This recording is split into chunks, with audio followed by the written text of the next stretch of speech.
player had it. I think he wasn't. That's so sick! Grand stratagem! Does he have the showstopper here? Oh, he does! Okay! That's also gross. I'm gonna be honest with you. This is probably like the highest level match of Riftbound we've seen all day, and like I'm leaning forward in my chair, like I am completely engrossed here. And all right, everybody, and welcome back for round number 2 here. We actually have an insane matchup here for you. It's the LND mirror match. For everybody joining us just now, my name's Anu. I'm here with John, and you're watching the LRCS, the Luxury Riftbound Champion Series. Got a $1,000 prize pool on the line today, and we are already into game 2. It's Kaisa against Volibear. John, tell me a little bit about this matchup. Yeah, so Kaisa is obviously trying to take tempo and end the game as fast as possible while blowing up all of Volibear's units. This is going to be, I think this is a problem matchup for Volibear. I would be impressed if he manages to pull it out because of how fast and how tempo-oriented Kaisa is. But maybe we'll see something surprising. I mean, LND has put up a lot of numbers in all of the events that we've hosted so far online. They've put, I've seen 3 of them in multiple different top 8s of the larger events. So we saw this team, team fighting each other, and we were like, oh, we got to put this on stream. So we'll see what the Volibear player has cooked up for us. Yeah, it's a little bit interesting here. So just to catch people up here, I'm seeing Raven Bloom Student with a hidden card on Reckoner's Arena. And in the base here for our Kaisa player, we have a Watchful Sentry, a Pouty Poro, the Deflect Poro, and then Kaisa Survivor. Volibear has shown up here today with Aspirant's Climb as the battlefield of choice, which I think is a pretty reasonable starter here. That signals to me that we're probably playing against some sort of Dazzling Aurora deck. Generally speaking, that's the direction that Volibear has taken. And, if that's the direction we're going, then maybe Kaisa might be in for a little bit of trouble here, because if we get Dazzling Aurora online, we're going to have a really good time with just putting large creatures into play turn after turn after turn after turn after turn. So we'll see what happens here. Looks like One second. I think they're still paused, so I will be right back. You can keep commenting to the chat. I'm just going to go let them know they may begin. Got it. Yeah. So just as a heads up for why the game state is as is. But continuing along, it looks like we may end up passing back over to the Kaisa player shortly. Yeah. Okay. There we go. We see the cursor moving.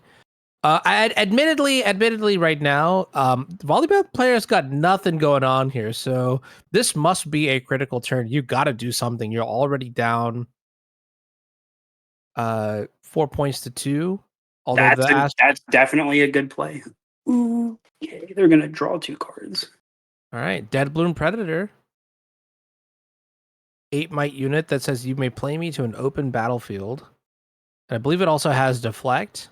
Yep. And we're basically just dropping a gigaton nuke onto this Raven Bloom student.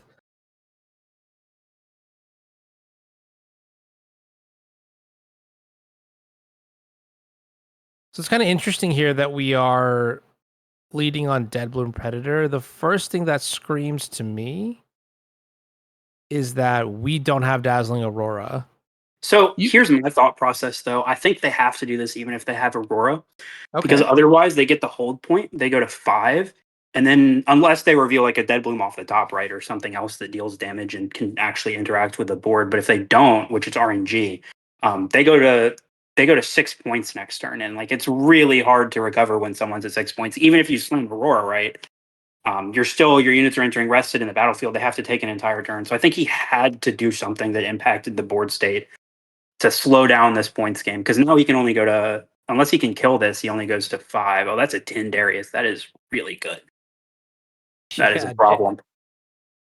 Darius, the card from Kaisa that I think has been like, it is one of the best cards one of the best units in the Kaisa deck. Just very versatile, 5 energy, 7 might usually, because you're probably going to be playing some other cheap spell to proc the Darius ability. And then when you pair it alongside cards like Cleave, which is, kind of at this point, I would even say a staple in the Kaisa decks. Like, oh yeah, absolutely.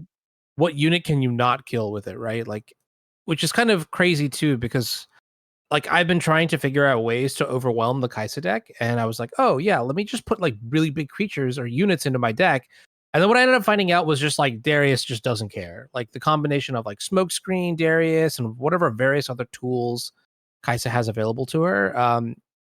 It's tricky. There's no like great creature or unit that you can play to win sheerly solely off of might alone.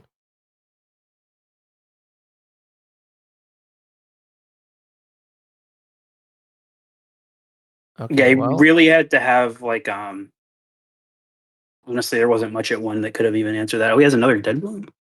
okay. Well, if Dead Bloom doesn't succeed at first, just try again. So that one's going to come into play here onto Aspirin's Climb. Now, one thing that I will mention is that with the climb as the battlefield, which is pretty stock at this point, having to get to 9 points means that 6 point threshold is not as significant. Obviously, it's just going to bump up by 1 to 7. But this does mean the implication here is that we can actually take a turn off to try and fight over the battlefield here with Dead Blue and Predator rather than needing something like Dazzling Aurora or whatever it might be. And we're gonna wrap Yeah. up the turn here with Mobilize. Oh, so to answer one of the chatter's question, they're asking what is L&D? Yeah, they're a team that's been pretty dominant actually in the digital tournament scene so far. They've put up, quite a few top eights, and they've even taken three slots in a single top eight before. So they're definitely one of the more common team names you'll find at the top tables of these events. We saw they were playing each other round two, and we're like, yeah, we're definitely going to put these guys against each other. Put them on stream. All right, so Sprite Mother is going to be deployed on Reckoner's Arena. The token is also going to join the Sprite Mother in the arena. Then Darius is going to move back to base, and we're going to play Cleave number 2 here. That's going to ready up the Darius. Darius is going to crash in, and once again, beat up on Dead Bloom Predator. And now the board state looks just extremely grim here for I mean, was our that just the Volibear win player. though? No, we have Aspirin's Climb, so we need to get to 9 points now. Oh yeah. I forgot the location.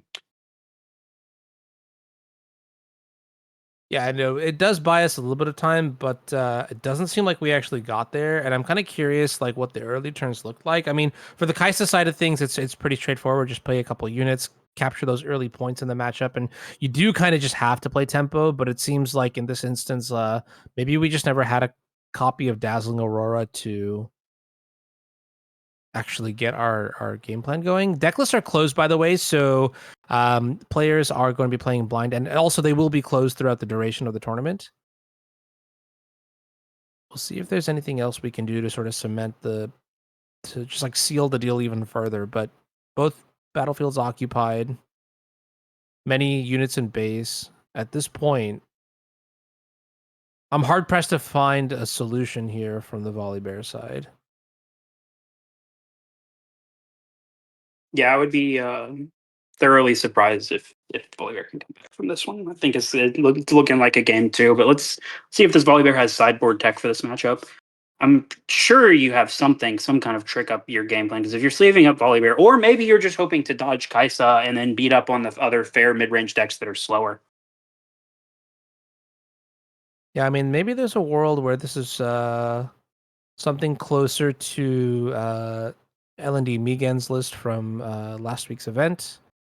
That deck actually sideboarded into Dazzling Aurora, which at first looked like a transformational sideboard more than anything. And so it's possible then that if we're playing something similar to that, that we actually just don't have. Well, okay, I guess both lists, Aurora or non Aurora, would be very hard pressed in this situation. That goes Yeah, without saying. yeah, yeah. No, this situation looks a little problematic. I'm totally fine with this, by the way. Just dump all your units into this battlefield. Say, Oh yeah, hey, this is your problem now. 2 Dead Bloom Predators are gone.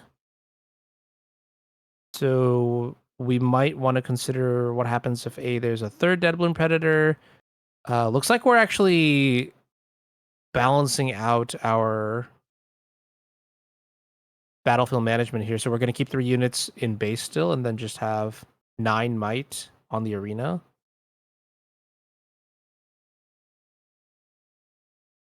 12 runes, but can you do anything with them?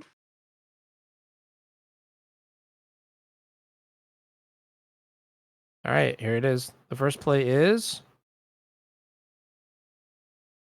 ideally something with accelerate. I don't remember if Migan's deck had like something like Blazing Scorcher in it. That doesn't excite me very much. Actually, you know what? While we're here, let's just go take a look at it. Thank you, internet.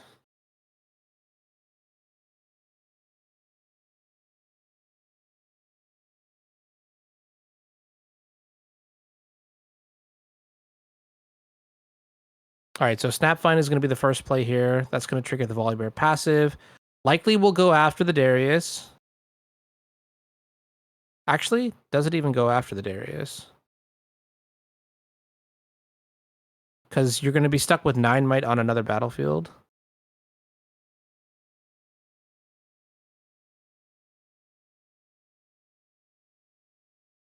It's not immediate. I don't see Darius immediately going to the trash here, so looks like there are a couple considerations to be taken. Yeah, not only does the Snapvine have to kill something, he has to also prevent both of these. That's a very interesting choice. I'm wondering what he's got hooking up over here.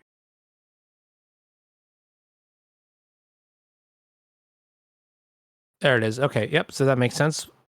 We've got Vi. Now we've got First Mate. That's going to ready up one of our units. I'm going to guess the specific sequencing here means we're going to power up the Vi and send it in. Really just depends on the number of cards in the trash here.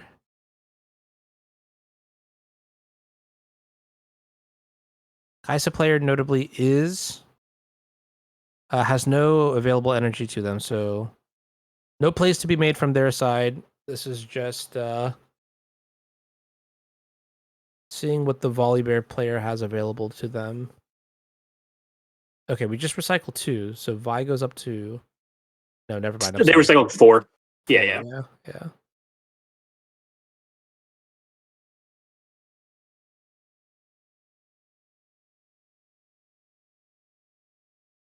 All right, that's one battlefield. What are you going to do about the... Oh, but then the other one... Okay, this is totally fine, yeah, because the sprites will go away before Yep. we tally up the points here. So, I mean, that's certainly one way to go about it. Now, can you survive? What comes next? I mean, you have 2 energy open. Vi's at 3. So there's a face-up win here, which is just send 2 units to go and knock out the Vi, and then send the other unit to the other battlefield for the win. Sequencing here is kind of important, so you get to draw your card first from the replacement effect, and you have 9 energy open. I'd be shocked. I'd be so shocked if this doesn't pan out. I suppose we need to factor in challenge here. That's like the big thing to keep in consideration. For 2 This is energy, Watcher. but Yeah, Watcher. okay, all right, yeah. So that should certainly do it. Yeah, for sure. Yes.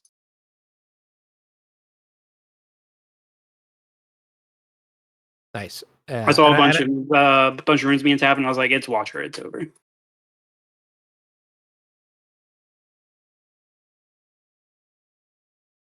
All right, so we're gonna go into game 2 here. Yeah, kind of shocking. Actually, I'm trying to think about. So if we're not playing something like the Aurora build, I have to wonder then if. So in my mind, I actually feel like Dazzling Aurora matchups are generally favored into Kaisa. Now I could be wrong about that, but um, when we are taking out the Aurora package from our Volibear deck, game 1 seems to be a little bit rougher. I feel like the reason why these go big decks do well is that they just keep putting must answer creature into must answer creature into must answer creature, or maybe not even like must answer, but like hard to answer or requires 2 cards to answer.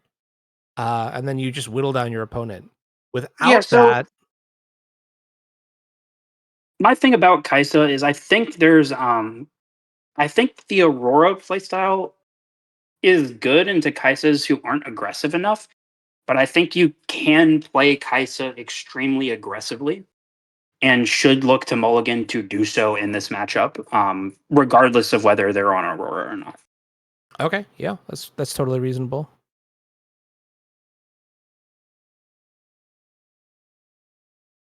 In terms of sideboard options, I'll see if we can pull up their deck list if we have access to them. If not, I think we can sort of also hypothesize. Like, if Zen is playing something close to the Mugen list, then the question is does your matchup actually improve battling against Kaisa by boarding in the Aurora package?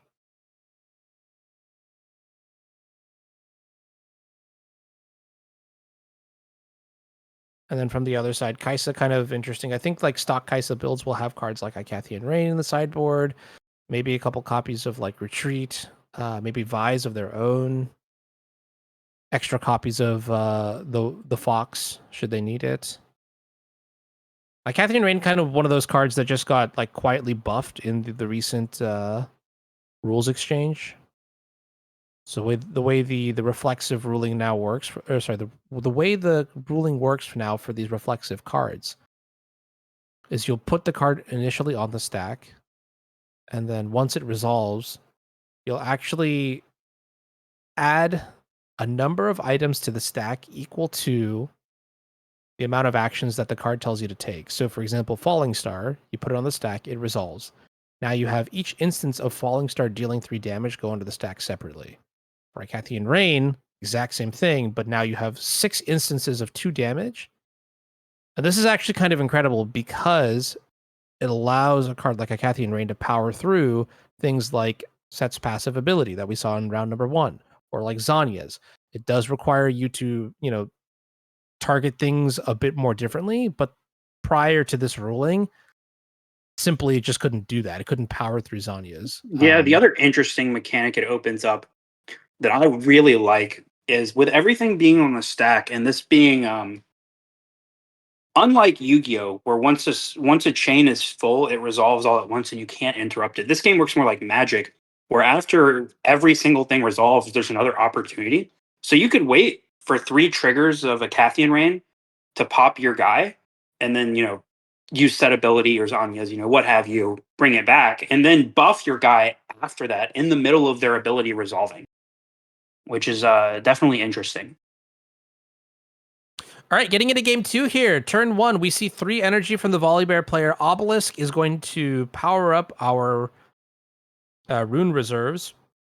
That's going to be met by a Kaisa, and then I think this is the Assault Captain, correct? That gives all of your units next to it or adjacent to it assault. Yes.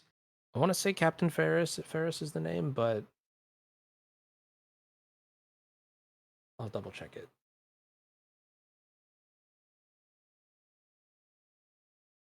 Farron. Farron. Dang, I was close. All right. And this card says other friendly units here have assault. So that includes, so the idea here would be just put down a unit, attack with it. It'll have assault. Not a card that I've actually seen played too much. So already something interesting here in this Volibear deck list that's caught my eye. Actually, not a card that we've actually seen very often, in fact, at all. I don't think I've ever seen it played once, to be honest. So yes, very not common. Very interesting. All right, well I like it though. yeah, let's scrutinize this card and see how well it does this weekend. Sprite Mother going to come into play here from Synergy's side. It's going to capture the Obelisk, and then Kaisa herself will enter the Void Gate, draw a card off of Conquering.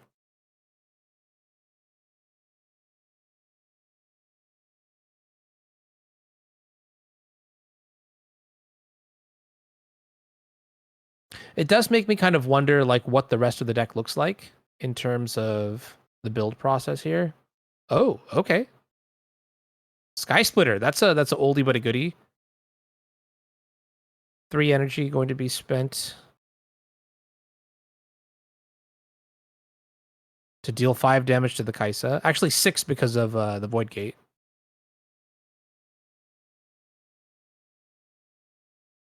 And then we're going to capture an early point here, go up to 1.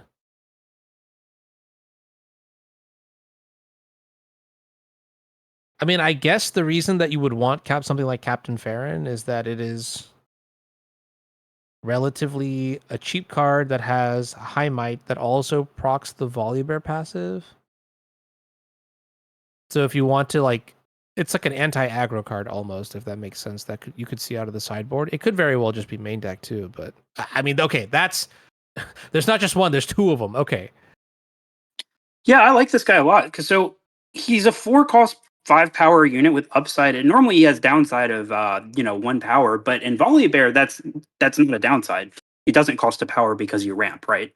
So it's neutral.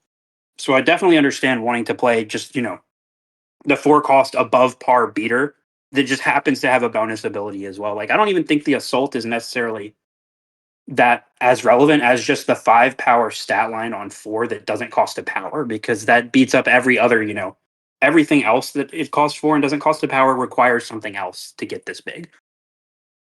although one thing that I will note that is generally speaking in this matchup, or at least against Kaisa, I would look at a card like Captain Fair and be like, wow, this has 5 might. That's going to be really good against a card like Void Seeker.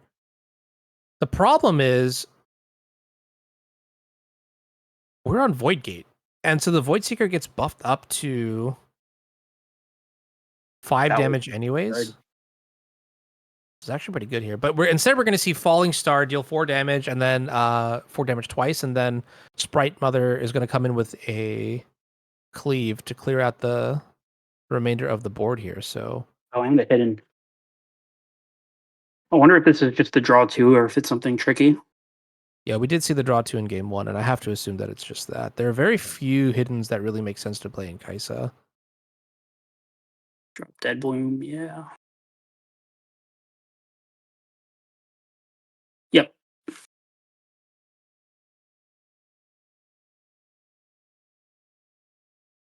Okay, also here's the other thing that I'm thinking too. Now that we've seen Captain Farron, I'm inclined to believe that we just don't have Aurora in this deck. Yeah, I don't think so either.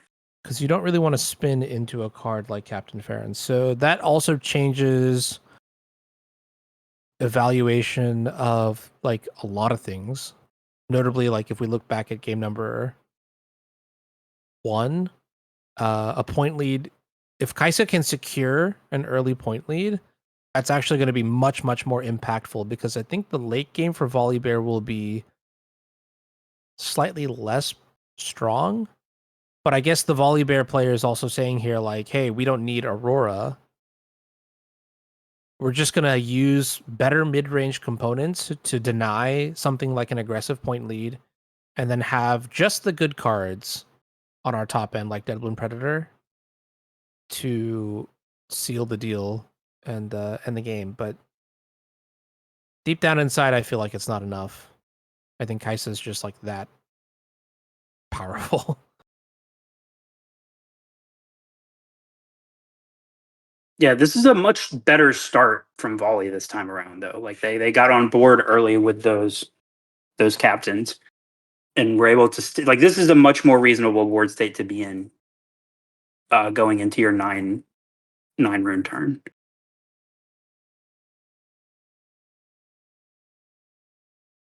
In terms of like effective answers that we're going to have for the Deadbloom Predator, I feel like Void Seeker or Smokescreen, like anything that has Void Seeker in it, will probably be an elegant solution, just given the fact that Void Seeker replaces itself on play.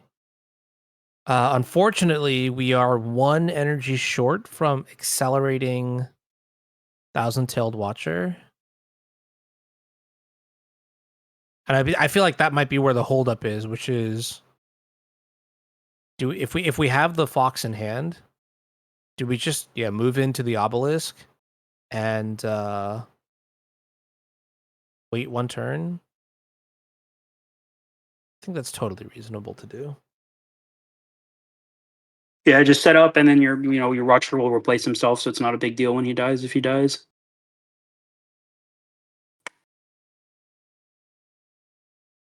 All right, the base develops a little bit more. Kaisa Survivor, Ravenbloom Student. Now the Volibear player is going to untap with 9 energy. So what do we got? We spent this time slowing down our opponent, building up our own resources. We must have some sort of development or payoff this turn or next. Otherwise, it's going to just be a repeat of game 1.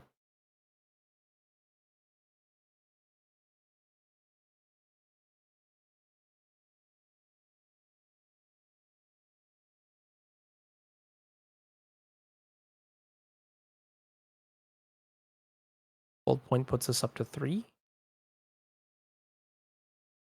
Another Dead Bloom Predator wouldn't be too bad here.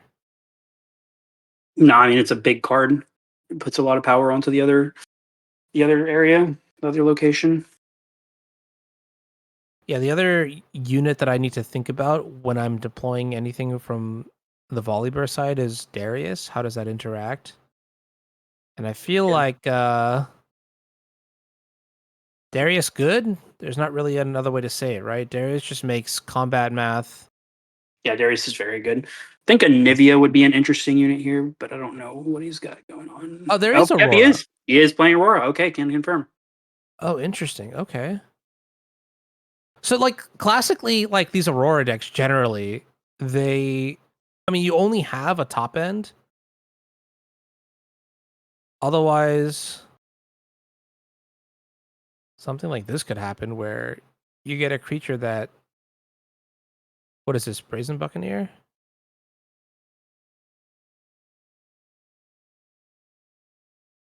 So you just spent 9 energy for 5 might, which is, I mean, it's not like the worst thing in the world, but it's certainly, you would have much rather prefer to hit something better. Yeah, it makes sense. You kind of have to play these low cost guys because you have to stabilize. If you get to Aurora without stabilizing, it's not. It doesn't matter.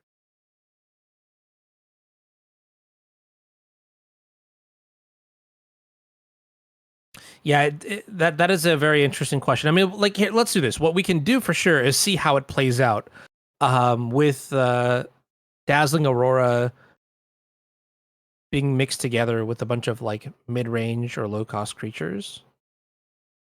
I should say units. I got to get this habit out of my vocabulary. Yeah, because I mean, yeah, you really just, I mean, so the good news is like every future turn, you're probably still going to get a respectable amount of might to put onto one of the battlefields or in base. The downside is that this turn specifically, where you really need some sort of haymaker to stabilize or you know make your board a little bit more threatening the turn after, like you just dilute that chance, and that's not something that I am confident in when it comes to deck building. Now, I'm gonna obviously trust L&D; they're the experts, right? So we'll see I how it pans I out. think it's kind of. I don't know. My opinion is that you need early game to interact with some of these decks, and like all the Aurora decks I've tried to build that go for like the super late game only and like just spells to control the early game. If you fall behind, like if you stumble one time, the game is over. Whereas with these early units, give you an actual chance to contest the early game. Like the last game was a perfect example of the Kaisa just had a completely dominant early game, so they couldn't stabilize in the end game. There was nothing you could do.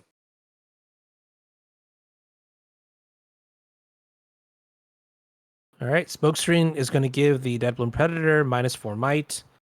Raven Bloom now up to 4. And Cleave number 2 is going to make its way onto the chain. Raven Bloom going to come in, and it's just going to clean up shop here.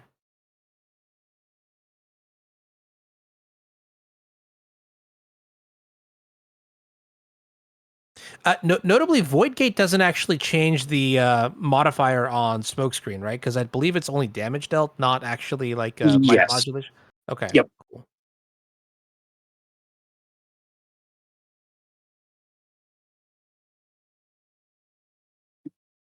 So this is where it's like I would really like to see some sort of like crazy unit come off the top here from the Dazzling Aurora. And from this point, generally speaking, I feel like Aurora decks will be like, okay, by design, I'm allowing you to get to 6 points, but the trade-off here is that I will have the ultimate end game in play with my 9 energy gear. The problem is that the way the Volibear deck is right now, from what I can see, we may not actually flip a card here that will He has to interact with the board this turn, basically. carry us to victory. Exactly, right? Like now the pressure is like starting to feel insurmountable. And normally I'd be like, okay, well I can just like dump a bunch of really good units, like units that I can guarantee are good, and you know that'll give me what I need. But I don't know. The math is going to be interesting here. And the other thing too to think about now is like, not only can you not afford like to hit something that is like lower might, just by virtue of the board by itself. Okay, this is pretty good actually. Deadbloom Predator from hand is pretty good. Ideally, you flip into it with the Aurora, but it's not nothing. Okay, that's nasty.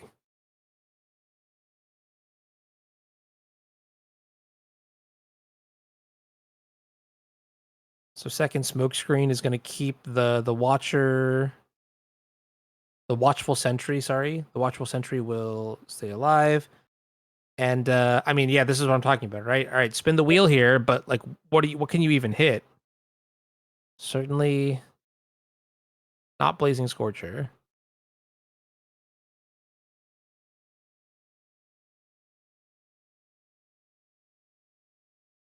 Yeah, I mean, my point also, like the second half of my statement there was like, not only do you have to answer the board that's already there, but like, what if your opponent also has Thousand Tail Watcher in their hand, and you can see like based on that pause from that one turn where they had 7 energy.